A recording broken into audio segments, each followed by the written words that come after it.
We start the day's other headlines in New York. A judge ruled that federal prosecutors cannot seek the death penalty against Luigi Mangione in the killing of United Healthcare CEO Brian Thompson.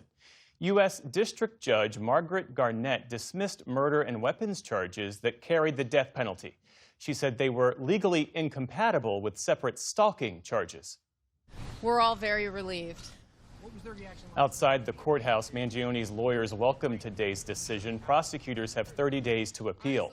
It comes a day after authorities say a 36-year-old man claiming to be an FBI agent tried to get Mangione released from Brooklyn's Metropolitan Detention Center. He was arrested and is now being held there, too.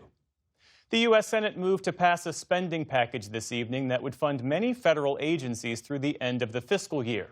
As part of an agreement between Republicans and Democrats, funding for the Department of Homeland Security would only be extended for 2 weeks. That's meant to give lawmakers time to hash out a deal on how to fund the DHS amid efforts by Democrats to rein in President Trump's immigration crackdown. The House is then set to pick up the measure as soon as Monday, meaning a partial government shutdown is expected to run at least through the weekend. More than 200,000 homes and businesses across the South have now gone 6 straight days without electricity after last weekend's debilitating winter storm. And there's little relief in sight. Temperatures are expected to plummet this weekend. More than 200 million Americans are under alerts for extreme cold for the next several days. And weather officials say a rapidly deepening storm is expected to bring heavy snow and wind from the southern Appalachians across the Carolinas and into Virginia. At a news conference today, North Carolina's governor said people should prepare for the worst. If the snowfall comes in at the high end and communities experience 15 inches of snow, that's a lot of weight, and that will knock over trees, and that will knock over power lines. Authorities say nearly 90 people have died in areas suffering from extreme cold from Texas to New York. Roughly half of those deaths were in Tennessee, Mississippi, and Louisiana, where power outages have been the worst. Russia says its temporary halt on attacking Ukraine's capital will only last until Sunday, just when temperatures there are expected to get even colder. President Trump said yesterday that he got Russia's Vladimir Putin to agree to a 1-week pause in strikes due to the frigid temperatures, but the Kremlin was instead vague on such terms. And Ukrainian President Volodymyr Zelensky said today that Russian forces struck energy-related targets in several other regions yesterday. Meantime, on the icy streets of Kyiv today, generators sat outside businesses providing power, and residents voiced their doubts that any pause would last. I trust neither Putin nor Trump, so I think that even if Putin complies now, he will stockpile missiles and will still keep firing. Putin's goal is the destruction of Ukraine.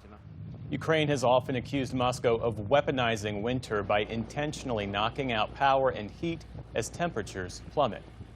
Panama's Supreme Court has ruled that lease contracts for 2 major ports at opposite ends of the Panama Canal held by a Hong Kong-based company are unconstitutional. The decision is being seen as a political win for President Trump as the White House looks to limit China's influence in Latin America. And it comes as the administration leans into a renewed national security focus on the Western Hemisphere, a strategy aimed at expanding U.S. primacy in the region. President Trump announced today that an IndyCar race will be held in the streets of Washington, D.C. later this year as part of the nation's 250th birthday celebration. Congratulations. This is really exciting. Mr. Trump signed an executive order in the Oval Office establishing the event alongside Roger Penske, owner of the Indianapolis Motor Speedway and IndyCar itself. The White House has dubbed it the Freedom 250 Grand Prix. It's set to be held on August 23rd. Officials say the route will include the National Mall, though no further details have been announced. On Wall Street today, stocks ended lower after President Trump announced Kevin Warsh as his pick to head the Federal Reserve.